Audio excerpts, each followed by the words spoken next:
Bonjour Samir, comment vas-tu? Ça va bien et toi? Eh ben écoute, ça va impeccable. Je suis heureux de te retrouver pour cette question-réponse d'aujourd'hui, 15 heures. Tu es en avance en plus. Génial. Ah bon? C'est toi qui as commenté sous ma vidéo YouTube, hein, c'est bien ça, hein, il me semble.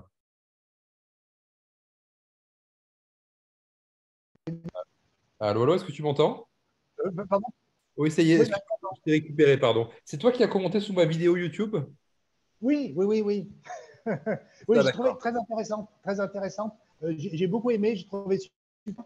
Ben, j'avais posé la question, effectivement, ça concernait le 30% du crédit vendeur. Oui, comment est-ce qu'on peut proposer un. Oui, parce qu'en fait, on m'avait posé la question, c'est pour ça, on m'avait demandé, on m'avait dit, oui, mais comment vous faites pour acheter une entreprise avant, la payer avant, alors que vous n'êtes pas propriétaire de l'entreprise après. Enfin, comment vous payez après alors que vous n'êtes pas propriétaire avant. Je m'étais dit, oh, ça m'a l'air un peu compliqué.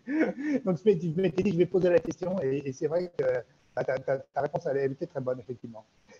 Parce Bah, c'est vrai qu'on, que déjà, c'est vrai qu'on conseille, enfin, je conseille de ne absolument pas passer par des brokers, tu sais, bah, dont pour ça, hein, parce que tout simplement, eux, ce qu'ils ont en tête, alors il faut savoir qu'une stat qui est quand même relativement stable dans les années, c'est que 80% ou 90% des boîtes qu'ils ont en mandat ne se vendent pas.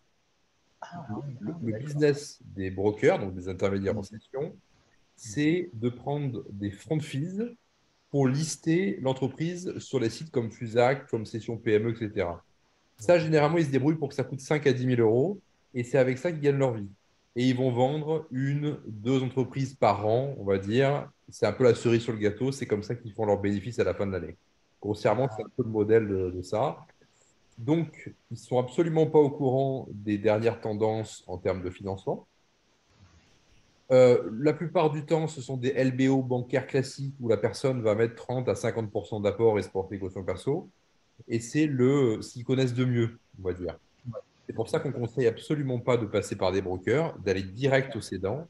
Parce qu'en fait, le cédant, tu vas lui dire, ben voilà, moi je vous donne tant tout de suite, tant en crédit vendeur, et il va jamais te poser la question comment tu finances, hein. Ça Ouais, existe ouais, pas. ouais, c'est vrai. C'est vrai que moi d'habitude je m'adresse pas, bon, je travaille avec des brokers parce que je reçois leur newsletter et puis bon il y a toujours des propositions. Après c'est vrai que pour l'instant j'ai malheureusement pas traité avec des brokers, mais c'est vrai que c'est mieux de s'adresser directement aux cédants. Le problème c'est quand on s'adresse directement aux cédants, on a des euh, on a des cédants qui sont pas motivés, c'est-à-dire des gens. Moi j'ai contacté là, il y a quelques jours un monsieur, bon bah il m'a dit moi ça y est, moi j'ai ma succession, elle est faite. Je vais tout donner à mon fils. Voilà. Donc, pourtant, il était dans ma cible. Hein, j'avais travaillé sur Peppers. Il était dans ma cible, 65 ans, tout parfait. Et puis, bon, c'était un garage. Et puis, ensuite, bon, déjà, j'ai eu du mal pour l'avoir, parce que pour avoir le sédan, il faut se lever tôt. On passe par la secrétaire, tout le monde. Après, c'est vrai qu'après, il a fini par me dire moi, ça y est, ma succession, elle est réglée. Le problème, il est réglé pour moi. Vous pouvez passer à quelqu'un d'autre. Voilà, il m'a dit ça. Donc, voilà. Bah, c'est vrai que tu as raison. Tu es passé par quoi? Tu l'as appelé directement ou tu as t'as envoyé un mail? Alors, j'ai appelé directement. J'ai téléphoné. En fait, j'ai téléphoné au garage et puis en fait, ils m'ont. Parce qu'en fait, c'est un monsieur qui a plusieurs entreprises. C'est un groupe. Et c'est vrai que donc j'ai appelé le garage et donc je suis tombé sur la secrétaire qui je l'ai supplié de me donner les coordonnées. En fait, après c'est vrai qu'à force d'insister, j'ai fini par avoir le patron. Parce qu'en fait, le patron, des fois, il est juste à côté, hein. Des fois, il est pas loin, mais simplement, bon, il a donné des consignes pour que on ne donne pas ses coordonnées. Et donc, c'est vrai que des fois, c'est difficile. Et après, au bout d'un moment, j'ai fini par. Parce qu'en fait, elle m'avait passé une adresse email, mais c'était une adresse email générale. Donc, c'était une adresse email qui ne tombait pas sur lui. Donc, voilà. Donc, ce qui fait qu'à force d'insister, j'ai fini par. Bah, je vois bien. Et en fait, c'est pour ça aussi qu'on envoie des courriers et non pas des emails, tu sais, ou des appels. Parce qu'en fait, alors le courrier, ça peut paraître un peu, tu sais, à l'ancienne, un peu pas assez technologique pour les temps que l'on vit actuellement. Mais finalement, aujourd'hui, c'est le plus efficace. Pourquoi? Parce que quand le cédant va recevoir ton courrier, il va avoir ton numéro de téléphone et ça va créer une friction. Ça va l'obliger, pour t'avoir en contact, de composer ton numéro, de prendre le temps de t'appeler et de passer une demi-heure, trois quarts d'heure avec toi.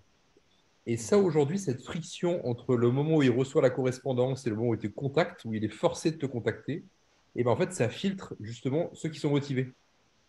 Ouais, Et en fait, cette difficulté te permet en fait de naturellement filtrer ça. Et en fait, ce que tu as au téléphone, alors tu en auras moins forcément, tu en auras sur 1000 courriers qu'on va envoyer à peu près 10-15 rendez-vous téléphoniques, mais ouais, tu as 10-15 personnes en face de toi qui sont réellement motivées, quoi. ouais, ouais.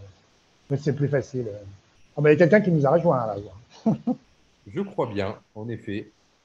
Je ne vois pas la personne que c'est du coup, parce qu'il n'y a pas la vidéo, malheureusement. Samir, est-ce que tu as d'autres questions du coup avant? Euh, Peut-être une petite question, oui, pas méchante. Donc, c'est une question qui concernait le. Alors, c'est une question bête. Hein, c'est comment on peut obtenir l'obéissance d'un directeur qui est meilleur que nous? Je crois qu'à un moment donné, tu en parlais dans une de tes vidéos. Et je m'étais dit, tiens, je vais lui poser la question. Je ne sais pas si Euh, tu te souviens. ouais, alors, C'est la vidéo sur, si je me souviens bien, sur l'analyse de la cible, si je ne dis pas de bêtises. Hein. Non, non, non, une bêtise, oui. Non, en fait, c'est la vidéo sur. C'est la même, en fait. C'est la vidéo donc, qui concerne les 30% du crédit vendeur. Donc, à un moment donné, tu dis, il faut obtenir l'obéissance d'un directeur, parce que le directeur, il est meilleur que nous. Donc, je m'étais dit, tiens, comment on fait pour obtenir l'obéissance d'un directeur qui est meilleur que nous? c'est une très bonne question, du coup, Samir. Là, pareil, en fait, dans le mastermind, on enseigne une méthode complète pour recruter le directeur général. Ça passe déjà par une annonce.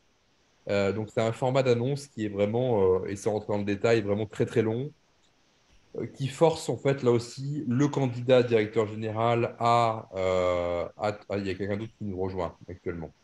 Qui force au directeur général de répondre avec une phrase vraiment typique pour être sûr d'avoir des personnes qui sont qualifiées. Ensuite, on va basculer au téléphone avec ce futur dirigeant et cette personne, on va lui poser un nombre de questions pour détecter si c'est vraiment un haut profil à potentiel ou pas. On va le rencontrer en rendez-vous physique. Pareil, on aura une série de questions qu'on va lui poser et on va détecter, savoir s'il est adapté ou pas à la société. Et enfin, on va lui proposer un style de rémunération, alors une partie fixe, une partie variable et une partie qui va être incitative sur 3 ans, de telle sorte à ce que aujourd'hui la personne se sente vraiment, comment dire, impliquée dans l'entreprise sans avoir des actions, parce que ça va compliquer la session sinon. Mais on va réussir à filtrer, on va dire, les meilleurs là-dedans. Et en plus de gérer l'entreprise au quotidien, donc de s'occuper de tout l'opérationnel, la personne va aussi savoir faire évoluer l'entreprise avec 5, 10, 15, 20% de croissance par an. Ah ben, merci. Voilà en quelques mots. Est-ce que c'est plus Merci clair pour beaucoup. toi, du coup, Samir? C'est super, parfait. Est-ce que tu as d'autres questions? A priori, non. Mais je les note hein, maintenant. Très bien. Il y a une troisième personne qui nous a rejoint actuellement. Alors, je ne sais pas qui c'est parce que le nom, c'est iPhone. Euh, Est-ce que quelqu'un voudrait poser, alors mis à part Samir, bien sûr, est-ce que quelqu'un voudrait poser une autre question pour ce module question-réponse de 15 heures? Alors, si vous souhaitez poser une question, il faut juste enfin, activer votre micro. Pardon, je ne sais pas si vous avez l'option sur l'iPhone.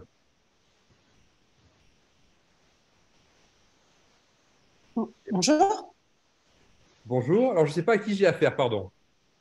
Oui. Alors en fait, c'est la toute première fois, donc c'est nouveau pour moi, le format et tout. Je vous ai découvert il y a peu de temps. Voilà. Donc du coup, d'ailleurs, je viens de m'apercevoir effectivement question-réponse. Je croyais qu'il y avait un thème aussi, donc faut que je me mette dedans. Je vous en prie. Est-ce que vous souhaitez activer votre caméra peut-être? On peut effectivement, hein, parce qu'en plus c'est parce que j'ai un problème de son avec mon ordi, donc je me suis pas mis dessus. Voilà. Là, ça marche. Très bien, ben, ravi de vous voir. Votre prénom et votre nom, Voilà. c'est comment? Enchantée. Alors, Géraldine Pounier, Géraldine Pougnier. de Géraldine, Haute-Savoie. bienvenue. De Haute-Savoie. Ok. Ah, mais c'est vous qui rencontrez D'Annecy. David Voilà. et Adrien, c'est bien ça. Oui, on doit finaliser le fixer un rendez-vous, D'accord. effectivement. Ok, génial. Voilà. Ça capte un petit peu Donc, mal. Ok, bah, très bien. Bah, je suis content que vous participiez ouais, à l'essor du groupe. C'est très important. Géraldine, est-ce que vous avez des questions particulières par rapport à la reprise d'entreprise en général? Enfin, voilà, un contenu sur lequel je peux vous aider aujourd'hui.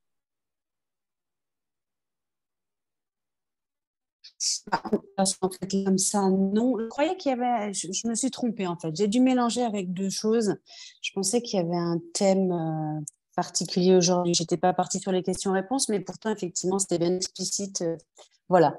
Donc, éventuellement, ce sera pour les prochaines fois. Moi, je démarre dans, on va dire, ce type d'investissement. Je démarre, ça fait quelques temps que je m'y intéresse et que je suis dedans. Euh, le plus, entre guillemets, compliqué, mais je crois que c'est pour tout le monde, étant le sourcing.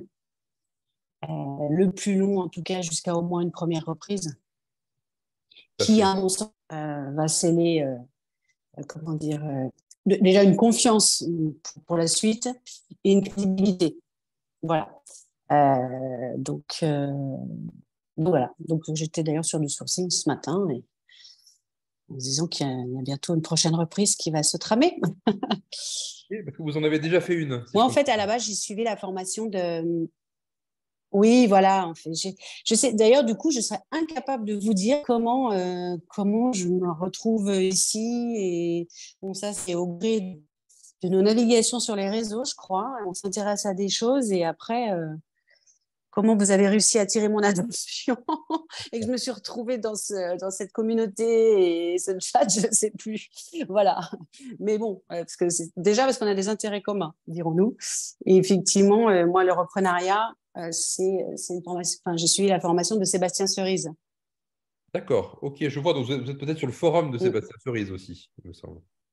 Aussi. Aussi, ok. Mm. Et vous avez déjà fait Et- une reprise avec le sourcing, tout ça, ou pas encore? Non, non, justement, c'est ce que je vous disais juste avant.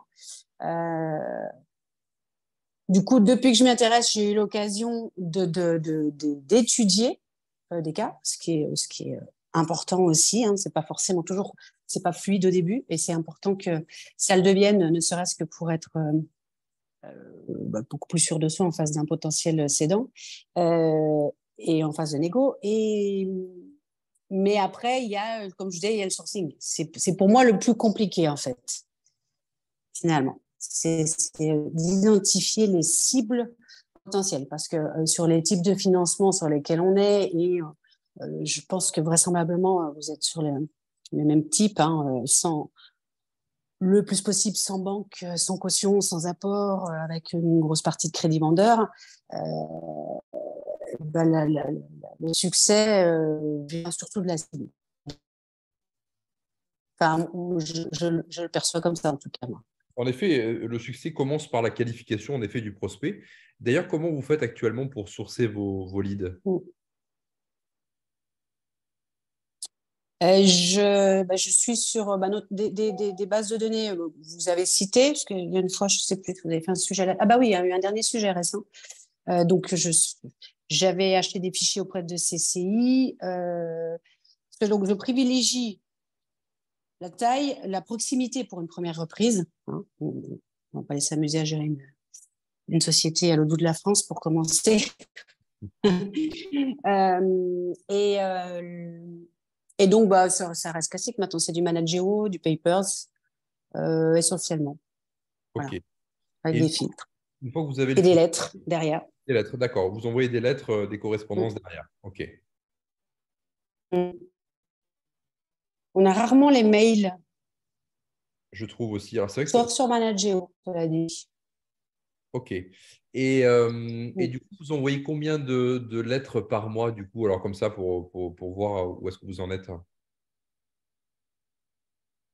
Alors, j'ai bien conscience, c'est là que j'ai pas, je peux pas avoir eu du résultat. Enfin, moi, je sais assez vite m'autocritiquer. euh, j'ai pas été assez active. Alors, autant, en l'occurrence, Sébastien Cerise dit que c'est un, comment dire, c'est une prospection en nombre. Euh, c'est vrai. C'est-à-dire que plus on va faire du volume, plus on aura de chances d'identifier une cible qui colle à ce qu'on recherche. Et en même temps,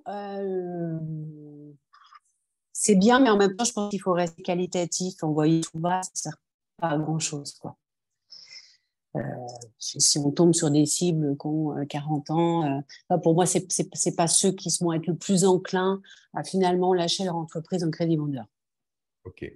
Bah, en fait, tout dépend. Si on arrive au moment où ils sont dans une situation familiale particulière et où ce type de motif les incite à vendre et qu'ils sont dans une notion d'urgence, oui. Mais autrement, le crédit vendeur, pour moi, va plus être adopté par des cédants qui partent en retraite et qui peinent à trouver un repreneur. Je ne sais pas si c'est peut-être mon analyse est biaisée, mais c'est comme ça que je vois les choses, en tout cas. Alors oui, en effet, si c'est vraiment du 100% crédit vendeur qu'on recherche ou du 90%, on va avoir en effet un gros travail de sourcing et de qualification du lead avant d'envoyer la correspondance. Alors c'est vrai que nous, sur le Mastermind Buy and Build, j'ai Voilà. fait la formation de Sébastien Cerise aussi et j'avais bien apprécié aussi son approche. Sur le Mastermind Buy and Build, on a des types de financement qui restent sans les banques, hein, qui va apporter entre 50 et 80% du prix de cession en cash au cédant le jour de la session. Donc, si vous voulez, là, ça facilite un peu plus et on a moins de travail de qualification au démarrage, puisque forcément, vu qu'on va leur apporter beaucoup de cash au démarrage, on va devoir faire moins de nombre, on va dire, de rendez-vous pour avoir la bonne personne. Voilà. Mais malgré tout, je conseille quand même d'envoyer au minimum 1000 courriers par mois, on va dire, auprès de la cible idéale.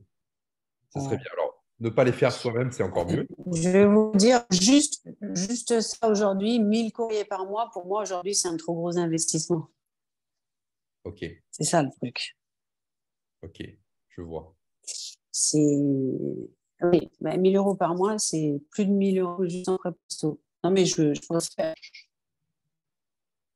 Vous les envoyez par courrier, vos courriers. Ça Par s'appelle courrier, courrier parce que envoyé courrier par postal. courrier. On utilise un prestataire. Alors, le prestataire, lui, n'a pas les mêmes timbres forcément que si on va à la poste, hein, forcément. Ce prestataire-là, pour 1000 courriers, vous allez en avoir à peu près pour 600, 650 euros, avec un tampon privé confidentiel dessus. Oui, alors, le tout premier envoi, j'ai fait un envoi de plus de 100 lettres. Donc, effectivement, j'ai bénéficié d'une prestation de la Poste qui coûte moins cher. Et puis après, comme je vous disais en début de session, je suis partie sur du qualitatif que de faire de l'envoi en nombre. Voilà. Bon, en fait, on va dire que je tâtonne encore un petit peu, hein. Voilà. Ok, Et puis qu'aujourd'hui, je ne peux pas ne faire que ça. Voilà. C'est pas ça qui me. C'est le début. ok, j'entends. Ok. Bah, écoutez, oui, chacun ses moyens, etc. Et je comprends qu'il faille démarrer aussi. Je vais publier bientôt, je pense, mardi prochain, une vidéo encore sur le sujet. Ah, malheureusement, elle a été déconnectée, je crois. Ok. En attendant qu'elle se reconnecte, Samir, est-ce que tu as des questions qui te sont venues depuis… Ah, je crois que tu es en mute. Ah, non, normalement non, mais par contre, ça ne marche plus. Ça ne marchait plus. Ah, La ouais, connexion est assez faible, hein, je vois. ouais. Je vais essayer de. Est-ce que je peux faire en même temps? Parce que je suis en 5G, je vais me mettre en Wi-Fi. Je ne sais pas pourquoi j'étais en 5G. Oui. Cela dit, le Wi-Fi chez moi n'est pas terrible. Pourtant, la Haute-Savoie, c'est quand même pas la Creuse, quand même. Non, mais il y a encore pas. Par exemple, moi, j'ai pas la fibre. Donc, des fois ça. Et puis, je sais pas. Les murs assez épais, je sais pas. Donc, je vous disais, du coup, Géraldine, je publierai certainement une vidéo sur le sourcing. Alors, peut-être plus précise encore que sur la précédente vidéo que j'ai publiée il y a quoi? Il y a une quinzaine de jours. Je vous partagerai aussi peut-être le courrier que j'utilise pour sourcer les deals. Et ce n'est pas du tout le même que celui de Sébastien Cerise, pour le coup. Il est assez différent. Bah, moi, je l'ai modifié. Hein. J'ai pas, effectivement, Ouais. aussi. Parce que j'ai l'impression que c'est une traduction anglaise qu'il a utilisée, Sébastien Cerise, et je trouve que c'est difficilement compréhensible. Voilà. Mm. Euh, Ok. Géraldine, est-ce qu'il y a d'autres… Ah, c'est bien mieux comme ça. Ah, Il y a ça, une vous connexion. voyez, je sais Super. pas pourquoi j'étais en. Ouais. Bah non, écoutez, dans les médias, non. Voilà. OK. Samir, est-ce que tu as d'autres questions qui te sont venues pendant la discussion avec Géraldine? Ah, je crois qu'il faut que tu actives ton micro, Samir. Ah, mais il s'est éteint tout seul, je ne sais pas pourquoi. Donc oui, une dernière petite question. Est-ce qu'on peut se donner un salaire de directeur d'une entreprise qu'on reprend alors qu'on ne fait pas d'opérationnel? Alors oui, tu peux tout à fait. Alors moi, je te conseille de faire une facture de conseil avec ta holding personnelle. Donc, Ok. facture, alors peut-être pas présidence parce que tu ne seras pas mandataire social, donc c'est un peu dommage, mais peut-être une facture de conseil type soutien stratégique, conseil en management, des choses comme ça. Ah, d'accord. Ah oui, donc c'est pas au niveau de l'entreprise reprise, mais au niveau de la holding. Alors, c'est la holding qui fait une facture sur l'entreprise reprise. Ah, d'accord. C'est comme ça que tu arrives à facturer des frais de conseil. Ah, des frais de conseil, d'accord. Donc ça ne sera pas pour un poste de directeur, ce ne sera pas pour un salaire de directeur. Alors, c'est ton directeur général qui va prendre un salaire. Toi, vu Ouais. que tu ne seras pas mandataire social, tu ne seras pas responsable de l'entreprise, si je puis dire, tu vas devoir facturer des frais de conseil qui vont remonter sur ta holding personnelle. Là, tu vas pouvoir te verser un salaire. Hmm. Quand tu as 10 000 euros qui sont versés sur ta holding personnelle, tu peux te verser ton salaire moins les charges, quoi. Ah, d'accord. Bah, merci. Avec plaisir. D'autres questions, peut-être? Euh, Non. Très bien. Géraldine non plus, pas d'autres questions? Donc là, en fait, pour bien comprendre, c'est un groupe qui touche des personnes autant qui, comment dire, bah, comme moi, qui n'ont pas fait votre mastermind, ou qui l'ont fait. Tout à fait. Il y a deux groupes qui existent actuellement. En effet, il y a l'école de la croissance externe, qui est une communauté gratuite, vous l'avez vu, et qui accueille tout le monde pour ceux qui sont Ok. intéressés par la reprise. Donc là, il y a un contenu qui est publié. Et le Mastermind Buy and Build, qui a aussi un groupe sur School, donc la même plateforme, mais qui est un groupe privé et qui, en effet, est fait pour ceux qui sont adhérents au Mastermind. Tout à fait. Ok. Mais le but, c'est quand même de donner quand même beaucoup de contenu sur la communauté privée, surtout des contenus par rapport au sourcing, etc. Alors forcément, dans le mastermind, on rentre dans le détail et il y a 4 heures de coaching par semaine, etc. Voilà, il y a un événement live aussi qui est prévu une fois par an. On va forcément plus en détail, plus loin, comme pour la formation de Sébastien Cerise. Mais le but, c'est quand même d'apporter du contenu sur la communauté gratuite. Ok. Bon. Ok, bah écoutez, merci à vous deux en tout cas. Merci pour ce bon moment. On peut se retrouver si vous avez d'autres questions, bien sûr, tous les jeudis à 15 heures, avec grand plaisir. Ok, bah merci bien. Merci Bonne à tous les journée. deux. Au revoir, Merci bonne beaucoup, journée. bonne Au journée. revoir.